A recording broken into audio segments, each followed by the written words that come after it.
Assalamu alaikum, guys. I'm your RX Gaming নিয়ে আসলাম পদ্মার সাথে মহৎ আজকে পদ্মার সাথে ড্রাইভিং এর ফিলিংসটা আপনাদের সঙ্গে শেয়ার করবো। তো চলুন ভিডিওটি শুরু করা যাক। আমরা চলে এলাম পদ্মা সেতুতে। এই সার্বিক হালকা করে উস্তাদ, ডাইনে নেন, বাই বাই বাই বাই। না না না উস্তাদ, হালকা আস্তে আস্তে বেগ।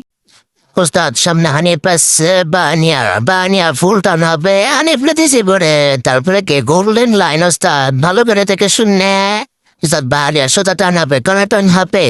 কাউকে দেখার সময় নাই, only king of RX gaming. উস্তাদ সামনে কিন্তু বিয়ামা দাম দাম একদম পুরা কড়াকড়ি টান হবে, সেই টান। উস্তাদ ধীরে ধীরে ধীরে দিলাম গোল্ডেন লাইন রে ভরে।